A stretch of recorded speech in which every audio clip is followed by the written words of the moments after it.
Hello everyone, अस्सलाम वालेकुम रहमतुल्लाहि व बरकातुहू। जैसा कि आपको मालूम है हमारी एक्सरसाइज 3.4 कंप्लीट हो चुकी है। आज हम एक्सरसाइज 3.5 स्टार्ट करेंगे। क्वेश्चन नंबर 1 का ए पार्ट समझेंगे। क्वेश्चन नंबर 1 है which of following statements are true. कौन से इसमें हमारे ट्रू हैं एंड कौन से फॉल्स हैं, ठीक है, उनको समझेंगे। ए है हमारा if a number is divisible by 3 it must be divisible by 9। Statement में लिखा है अगर कोई नंबर 3 से डिविजिबल है तो वो 9 से भी डिविजिबल होगा। क्या ये सही है? नहीं। क्यों? फॉर एग्जांपल हम ले लेते हैं 21। क्या 21 3 से डिविजिबल है? यस। अगर हम देखें 9 से तो ये 9 से डिविजिबल नहीं होगा, ठीक है, तो हम कहेंगे फॉल्स। पहला क्या होगा आंसर? फॉल्स, ठीक है। और ये याद रखिएगा डायरेक्ट आपको आंसर्स नहीं लिखने हैं, आपको पहले किताब से क्वेश्चन उतारना है, उसके बाद फॉल्स लिखना है, ठीक है। चलिए नेक्स्ट देखते हैं। नेक्स्ट बी पार्ट है if a number is divisible by 9 it must be divisible by 3। यानी इसी का ऑपोजिट, इसका उल्टा कर दिया क्वेश्चन को, ठीक है। तो बी में क्या है, मान लीजिए कोई नंबर है जो 9 से डिविजिबल है। कोई भी नंबर ले लीजिए आप, जैसे कि हम ले लेते हैं 81 ले लेते हैं, या आप कोई भी ले लीजिए, 63 ले लीजिए। चलो 9 7 63 होता है, इट मींस 9 से ये नंबर डिविजिबल है। क्या ये 3 से भी डिविजिबल है? यस, ये नंबर 3 से भी डिविजिबल है। कोई भी आप नंबर चेक कर सकते हैं, सभी नंबर्स। क्यों है ऐसा? क्योंकि 9 के फैक्टर्स क्या हैं? 3 एंड 3। हमने पीछे लास्ट एक्सरसाइज के लास्ट क्वेश्चन में क्या सीखा था? लास्ट एक्सरसाइज के लास्ट क्वेश्चन में सीखा था कि अगर किसी नंबर से कोई नंबर डिवाइड हो रहा है तो उसके फैक्टर्स से भी वो नंबर डिविजिबल होगा पूरी तरह, ठीक है। हमने सीखा था अगर इस नंबर से ये नंबर डिविजिबल है तो इसके फैक्टर्स से भी ये नंबर डिविजिबल होगा, ठीक है, हमने ये सीखा था। तो इट मींस 9 के फैक्टर्स क्या हैं? 3 एंड 3, तो 3 से भी 63 डिविजिबल होगा। चलिए नेक्स्ट देखते हैं क्वेश्चन नंबर सी। इसको मिटा देते हैं। आपको क्या लिखना है? सिर्फ ट्रू एंड फॉल्स लिखना है और कुछ नहीं लिखना है। ये सिर्फ मैं समझाने के लिए करता हूँ, आप सारी चीजें ना बनाया करें, सिर्फ रफ में उतारा करें। जिस तरह मैं अगर समझाता हूँ वो आपको समझना है बाद में, तो आप रफ में उतार लीजिए, बट फेयर कॉपी में आपको सिर्फ डायरेक्ट ट्रू एंड फॉल्स लिखने होते हैं। तो ये क्या है? ट्रू, ठीक। सी ट्रू एंड फॉल्स से पहले क्वेश्चंस भी उतारने हैं। कभी आप सोचेंगे जी क्वेश्चंस तो उतारने के लिए कहा ही नहीं था, आप ज्यादा एडवांस चलने लगे हैं। क्यों? आप मतलब आप घर पर हैं इसलिए अपनी मनमानी करने लगे। अभी एक स्टूडेंट से क्या किया, इतना सारा काम करके लाए और एक भी क्वेश्चन नहीं उतार कर लाए। अब क्या करें उनका? क्या आप फर्स्ट टू फिफ्थ तक आपने क्वेश्चंस नहीं उतारे थे? क्वेश्चंस उतारे थे। आपको परमानेंट रेगुलरली वही चीज फॉलो करनी है, तो फिर आप क्यों एडवांस तरीके लेकर आते हैं, ठीक है। तो आपको क्वेश्चंस भी उतारने हैं और आंसर भी लिखने हैं, सिर्फ इतने फेयर कॉपी में। और अगर आपकी जो होमवर्क कॉपी है या रफ कॉपी है उस पर आप पूरे तरीके से जो भी मैं यहाँ समझा रहा हूँ वो भी उतार सकते हैं आप, ठीक है। चलिए ऑप्शन सी है हमारा, a number is divisible by 18 if it is divisible by both 3 and 6। Yes, ये तो अभी ही समझाया हमने। तो ये क्या है? ट्रू। क्यों है ट्रू?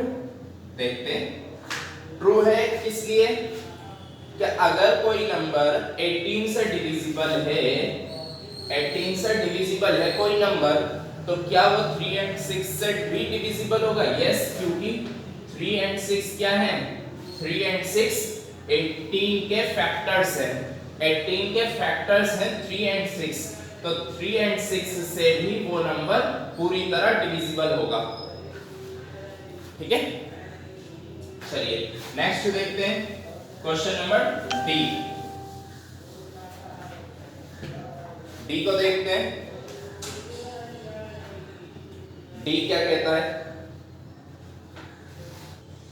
क्वेश्चन नंबर डी में लिखा है if a number is divisible by 9 and 10 both then it must be divisible 90. Yes, क्योंकि 90 के फैक्टर्स क्या हैं?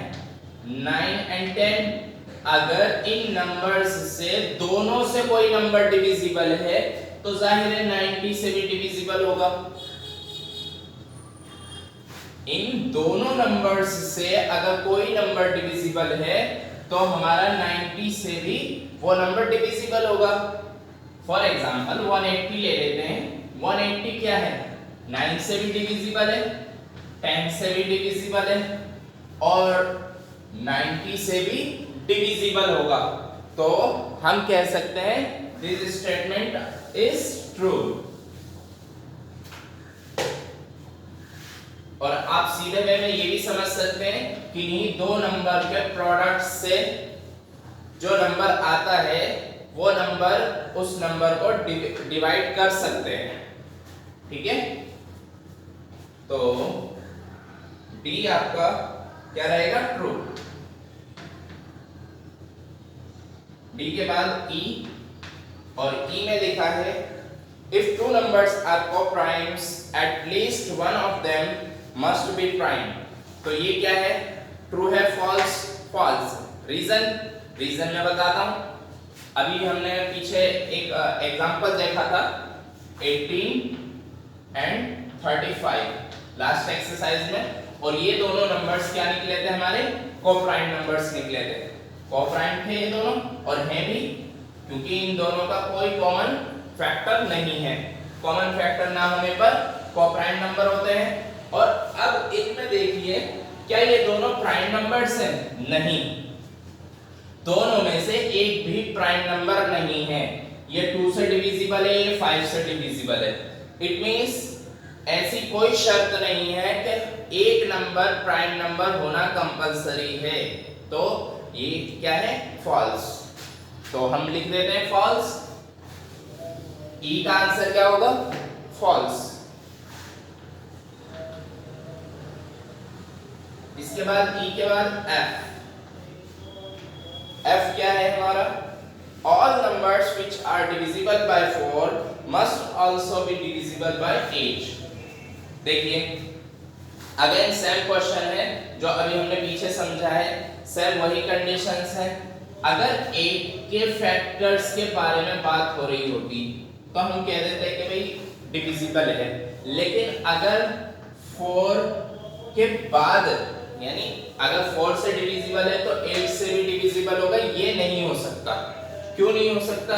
क्योंकि 8 के फैक्टर्स में 4 है, 4 के फैक्टर्स में 8 नहीं है। ठीक है, तो फॉर एग्जांपल हम कोई भी एग्जांपल ले सकते हैं जो 4 से डिविजिबल हो और जो 8 से डिविजिबल ना हो। जैसे कि आपका 28 क्या है? 4 से डिविजिबल है और 8 से डिविजिबल नहीं है। तो स्टेटमेंट क्या हुआ? True and false. False. All numbers which are divisible by 4 से डिविजिबल है बट 8 से डिविजिबल नहीं है, और इसमें लिखा है डिविजिबल है। तो क्या हुआ? ये फॉल्स। ठीक है, चलिए नेक्स्ट देखते हैं। एफ के बाद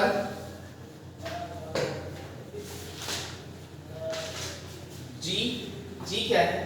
All numbers which are divisible by 8 must also be divisible by 4। क्या ये ट्रू है या फॉल्स? ट्रू। Why? ट्रू है, क्यों है?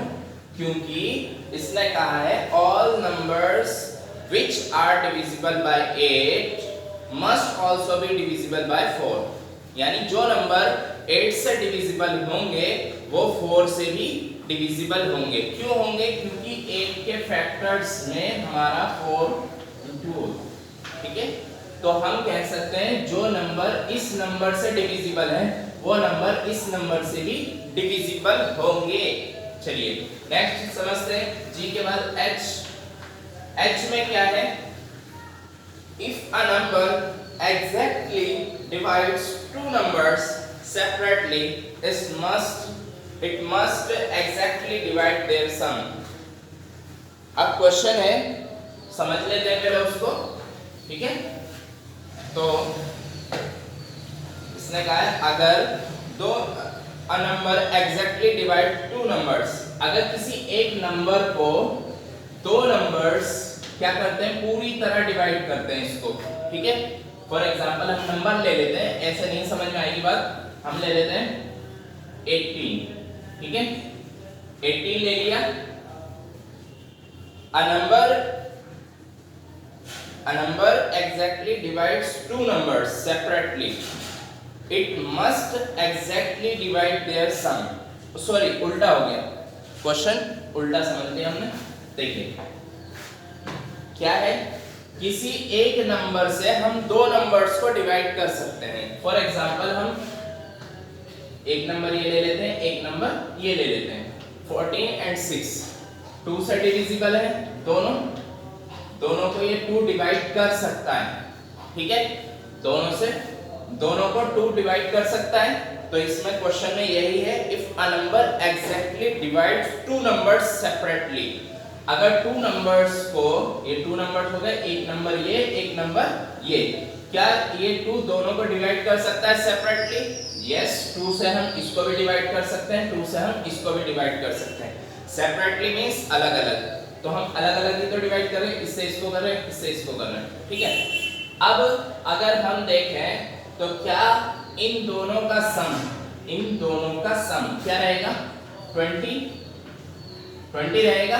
क्या ये 20 को भी डिवाइड कर सकता है? यस, ये 20 को भी डिवाइड कर सकता है। इट मींस जो हमारा स्टेटमेंट है वो क्या है? ट्रू। कि अगर दो नंबर्स को कोई नंबर सेपरेटली डिवाइड कर सकता है तो उन दो नंबर्स के सम को भी वो सेपरेटली डिवाइड कर सकता है, ठीक है। एक और एग्जांपल ले लेते हैं इसी के मिलता जुलता।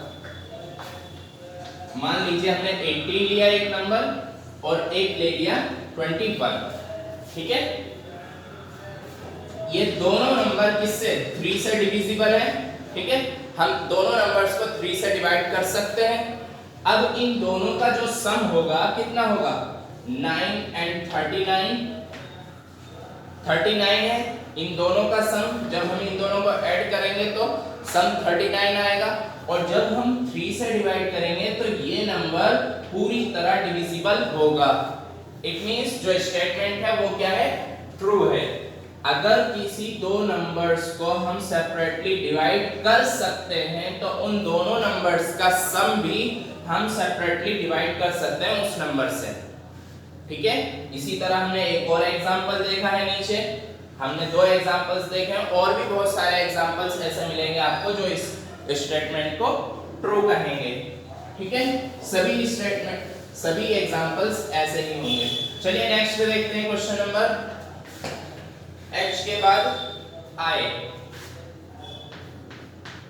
में क्या है? If a number exactly divides the sum of two numbers, it must exactly divide the two numbers separately. अब देखिए इसने उल्टा किया स्टेटमेंट। उल्टा करने के बाद क्या है? If a number exactly divides the sum of two numbers, अगर दो नंबर के सम मान लीजिए हमने दो नंबर का सम कितना माना? 36, ठीक है। कोई दो नंबर है जिनका सम हमारा 36 है। It must exactly divide the two numbers separately. The sum of two. दोबारा पढ़ते हैं पूरा statement. If a number exactly divides the sum of two numbers, पूरी तरह डिवाइड करता है ये, कोई भी नंबर इसको डिवाइड कर सकता है। फॉर एग्जांपल हम 3 से ले लेते हैं। 3 से ले लिया हमने, क्या ये 3 से डिविजिबल है? यस, 3 से डिविजिबल है। अब क्या इसके जो दो नंबर्स हैं, हम कुछ भी मान सकते हैं। 36 को हमने मान लिया 31 + 5, दो नंबर्स ये थे हमारे। हम तो नहीं कहते कि भाई 30 और 6 थे या 33 + 3 थे, हम तो नहीं कहते। हम तो ये कहेंगे कि ये 36 इन दोनों से मिलकर बना है। क्या ये 3 इन दोनों को भी डिवाइड कर सकता है? नहीं कर सकता। ठीक है, तो ये स्टेटमेंट क्या होगा? फॉल्स होगा। एक बार और पढ़ के समझ लेते हैं क्वेश्चन को। If a number exactly divides the sum of two numbers, if a number exactly divides the sum of two numbers, इन दो नंबर्स का सम एग्जैक्टली डिवाइड कर रहा है कोई number, it must exactly divide the two numbers separately. क्या ये इन दोनों को भी सेपरेटली डिवाइड कर सकता है? नहीं, तो ये गलत है। ठीक है, चलिए मिलते हैं नेक्स्ट वीडियो में। अस्सलाम वालेकुम।